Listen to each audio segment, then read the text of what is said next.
নমস্কার বন্ধুরা, আমি সুশোভন আর আপনারা দেখছেন আপনাদের প্রিয় চ্যানেল অদ্ভুত অথচ বাস্তব।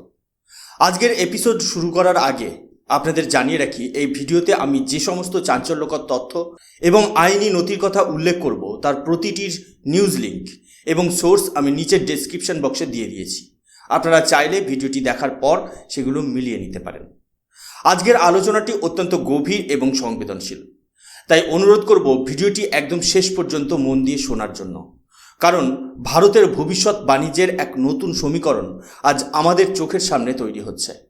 বন্ধুরা, ভাবুন তো, মাঝরাতে হঠাৎ একটি টুইট এলো আর তাতে পাল্টে গেল গোটা বিশ্বের অর্থনীতির মানচিত্র। গত রাতে ঠিক তাই হয়েছে। আমেরিকার প্রেসিডেন্ট ডোনাল্ড ট্রাম্প হঠাৎ করেই ভারতের উপর প্রস্তাবিত 10% ট্যারিফ বাড়িয়ে এক ধাক্কায় 15% করার ঘোষণা করেছেন। সারা বিশ্ব যখন এই ট্যারিফ ওয়ার বা শুল্ক যুদ্ধের আতঙ্কে কাঁপছে, ঠিক তখনই ভারত সরকার এমন এক পদক্ষেপ নিয়েছে যা আমেরিকার কপালে চিন্তার ভাঁজ ফেলে দিয়েছে। কোনো বড় ভাষণ নয়, কোনো কড়া বিবৃতি নয়, ভারত সরকার সরাসরি তার ট্রেড নেগোশিয়েটিং টিমের আমেরিকা সফর বাতিল করে দিয়েছে। আজ আমরা বিশ্লেষণ করব কেন ট্রাম্পের এই 15% ট্যারিফের ঘোষণা আসলে একটি আইনি ফাঁদ, এবং ভারত কেন এখন আমেরিকার সাথে টেবিলে বসে কথা বলতে রাজি নয়। এটা কি কেবল একটি সফরের রিশিডিউল, নাকি ভারত আমেরিকাকে বুঝিয়ে দিচ্ছে যে অস্থির কোনো নেতার সাথে ভারত দীর্ঘমেয়াদী চুক্তি করবে না? চলুন গভীরে যাওয়া যাক। আজকের সবথেকে বড় খবর হলো, ভারতের যে বাণিজ্য প্রতিনিধি দল 23শে ফেব্রুয়ারি আমেরিকার উদ্দেশ্যে রওনা হওয়ার কথা ছিল, তারা শেষ মুহূর্তে তাদের সফর বাতিল করেছে। সরকারি ভাষায় একে বলা হচ্ছে রিশিডিউলিং। কিন্তু আপনারা যারা কূটনীতি বা জিওপলিটিক্স বোঝেন তারা জানেন যে এই ধরনের উচ্চ পর্যায়ের মিটিং কোনো নির্দিষ্ট তারিখ ছাড়া পিছিয়ে দেওয়ার অর্থ আসলে কি। আন্তর্জাতিক কূটনীতির ভাষায় একে বলা হয় ডিপ্লোম্যাটিক ফ্রিজ বা সম্পর্কের সাময়িক স্থগিতকরণ। ভারত সরকার খুব সচেতনভাবে পরবর্তী কোনো তারিখ দেয়নি, যা আসলে একটি বড় রকমের ক্যালকুলেটেড মুভ। ভারত সরকার স্পষ্ট জানিয়ে দিয়েছে যে পরবর্তী আলোচনা তখনই হবে যখন দুই দেশ মিউচুয়ালি এগ্রি করবে, যার সহজ অর্থ হলো আমেরিকা আগে তার ঘরের অস্থিরতা সামলাক, তারপর ভারতের সাথে কথা বলতে আসুক। এখন প্রশ্ন হলো, ভারত কেন এই ঝুঁকি নিল? কেন আমরা আমেরিকার মতো সুপার পাওয়ারকে এইভাবে অপেক্ষা করিয়ে রাখার সাহস দেখাচ্ছি? এর উত্তর লুকিয়ে আছে গত কয়েক মাসের পর্দার পেছনের লড়াইয়ে। আসলে আমেরিকার সাথে আমাদের যে ফ্রেমওয়ার্ক এগ্রিমেন্ট নিয়ে আলোচনা চলছিল, তার মূল ভিত্তি ছিল পারস্পরিক বিশ্বাস বা মিউচুয়াল ট্রাস্ট। ভারত দিল্লির টেবিলে বসে রাজি হয়েছিল যে আমরা আমেরিকান ডেইরি এবং এগ্রিকালচার প্রোডাক্টের জন্য আমাদের মার্কেট ওপেন করে দেব, যাতে আমেরিকার কৃষকরা লাভবান হয়। বিনিময়ে কথা ছিল আমেরিকা ভারতের রপ্তানি করা পণ্যের উপর ট্যারিফ কমাবে। কিন্তু ডোনাল্ড ট্রাম্প যে হারে তার সিদ্ধান্ত বদলাচ্ছেন, তাতে ভারতের বাণিজ্য মন্ত্রণালয় বা মিনিস্ট্রি অব কমার্স মনে করেছে যে এই মুহূর্তে কোনো চুক্তিতে আসা মানে অন্ধকারের উপর ঝাঁপ দেওয়া। কারণ আজ যদি ভারত কোনো শর্ত মেনে নিয়ে চুক্তিতে সই করে, আর কাল যদি ট্রাম্প আবার একটি টুইট করে সেই ট্যারিফ বাড়িয়ে দেন, তবে ভারতের বিনিয়োগকারী এবং ব্যবসায়ীদের কোটি কোটি টাকার ক্ষতি হবে। ভারতের এই পদক্ষেপটি একটি পরিষ্কার এবং কড়া ডিপ্লোম্যাটিক মেসেজিং। সাউথ ব্লক থেকে ওয়াশিংটনকে বুঝিয়ে দেওয়া হয়েছে যে আমরা আপনাদের বিশাল বাজারের উপর নির্ভরশীল ঠিকই, কিন্তু আমরা আপনাদের খেয়াল খুশির শিকার হতে বা হোস্টেজ হতে রাজি নই। ট্রাম্পের একটি বিখ্যাত আর্ট অফ ডিল স্ট্র্যাটেজি, অর্থাৎ প্রতিপক্ষকে বিভ্রান্ত করা এবং ভয় দেখিয়ে নিজের শর্তে আনা, ভারত সেই ফাঁদে পা দেয়নি। ভারত দেখিয়ে দিয়েছে যে ট্রাম্প যদি মনে করেন তার অস্থিরতা বা আনপ্রেডিক্টেবিলিটি দিয়ে ভারতকে নমনীয় করবে, তবে তিনি ভুল করছেন। এই স্টেবিলিটি বা স্থায়িত্বের অভাবই এখন ভারত আমেরিকা সম্পর্কের সবথেকে বড় দেওয়াল হয়ে দাঁড়িয়েছে। ভারত এখন ওয়েট অ্যান্ড ওয়াচ মোডে চলে গেছে, কারণ ভারত জানে যে এই মুহূর্তে তাড়াহুড়ো করার থেকে নীরবতা অনেক বেশি শক্তিশালী অস্ত্র।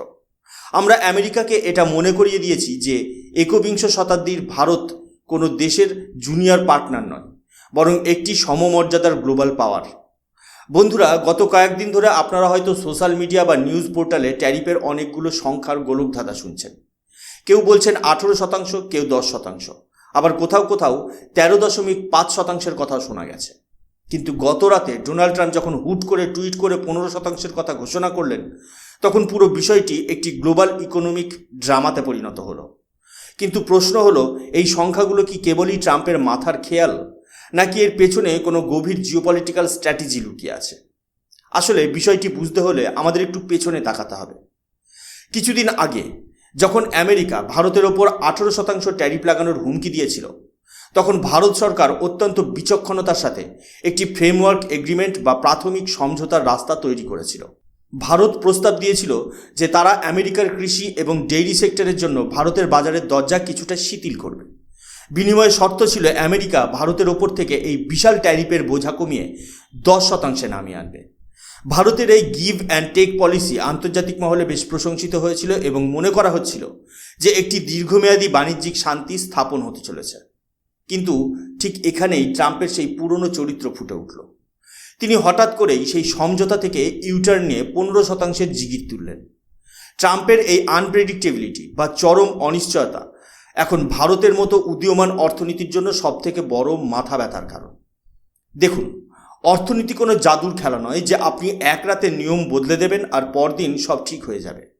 যখন কোনো দেশ বা বড় কোনো কর্পোরেট হাউস কয়েক বিলিয়ন ডলারের বিনিয়োগ করে বা বাণিজ্যের রোডম্যাপ তৈরি করে, তখন তাদের সবথেকে বেশি যেটা প্রয়োজন হয় তা হলো পলিসি স্টেবিলিটি বা নীতির স্থায়িত্ব।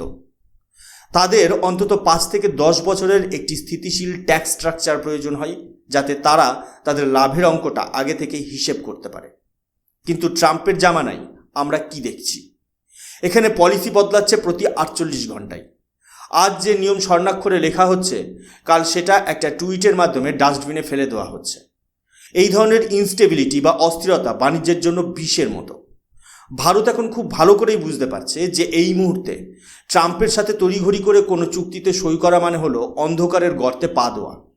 কারণ ভারত যদি আজ 15% মেনে নিয়ে চুক্তি করে, কাল যে ট্রাম্প সেটাকে 20% করবে না তার গ্যারেন্টি হোয়াইট হাউসের কেউ দিতে পারছে না। তাই ভারত এখন আর কোনো ধরনের প্রেশার ট্যাকটিক্সের সামনে মাথা নত করে তড়িঘড়ি চুক্তিতে পৌঁছাতে চাইছে না। ভারত এখন যে বার্তা দিচ্ছে তা পরিষ্কার: আমরা বিজনেস করতে চাই, কিন্তু কোনো খামখেয়ালি শাসনের অংশীদার হতে চাই না। এই অস্থিরতায় এখন ভারত আমেরিকা বাণিজ্যের পথে সবথেকে বড় অন্তরায় হয়ে দাঁড়িয়েছে, যা আসলে আমেরিকার বিশ্বাসযোগ্যতাকে বিশ্বমঞ্চে প্রশ্নবিদ্ধ করছে। এবার আসছি আজকের বিশ্লেষণের সবথেকে গুরুত্বপূর্ণ এবং টেকনিক্যাল অংশে। ডোনাল্ড ট্রাম্প বললেই কি 15% ট্যারিফ কার্যকর করা সম্ভব? উত্তরটা কিন্তু অতটা সহজ নয়। আমেরিকার সুপ্রিম কোর্টে এই ট্যারিফ নিয়ে একটি অত্যন্ত গুরুত্বপূর্ণ মামলা চলছে। মজার বিষয় হলো, ডোনাল্ড ট্রাম্পের নিজের প্রশাসন অর্থাৎ ডিপার্টমেন্ট অফ জাস্টিস আদালতে দাঁড়িয়ে স্বীকার করেছে যে 15% ট্যারিফ বসানোর ক্ষমতা প্রেসিডেন্টের নেই। আমেরিকার সংবিধান অনুযায়ী এই 15% ট্যারিফ কেবল তখনই লাগানো যায় যখন কোনো দেশে ইমার্জেন্সি বা জরুরি অবস্থা থাকে। একে বলা হয় সেকশন 122 এর প্রয়োগ। এই জরুরি অবস্থা মানে এমন নয় যে রাস্তাঘাটে লড়াই হচ্ছে, বরং এটি হলো একটি ব্যালেন্স অফ পেমেন্ট ক্রাইসিস। অর্থাৎ আমেরিকার কাছে যদি বিদেশের পণ্য কেনার মতো ডলার না থাকে বা আমেরিকার মুদ্রা যদি সম্পূর্ণ ধসে যায়, কেবল তখনই প্রেসিডেন্ট এই বিশেষ ক্ষমতা ব্যবহার করতে পারেন। কিন্তু বাস্তব হলো, আমেরিকার অর্থনীতিতে বর্তমানে এই ধরনের কোনো ভয়াবহ সংকট নেই। ফলে ট্রাম্পের নিজের উকিলরা যখন আদালতে বলছেন যে তারা 15% ট্যারিফ লাগাবেন না, তখন খোদ প্রেসিডেন্ট টুইট করে বলছেন যে তিনি 15%ই লাগাবেন। এই যে বিশাল একটি প্যারাডক্স বা স্থবিরতা, এটাই প্রমাণ করে যে আমেরিকার ভেতরেই এখন প্রশাসনিক সমন্বয় নেই। এই আইনি লড়াইয়ের নায়ক হলেন ভারতীয় বংশোদ্ভূত প্রখ্যাত আইনজীবী নীল কাটিয়াল।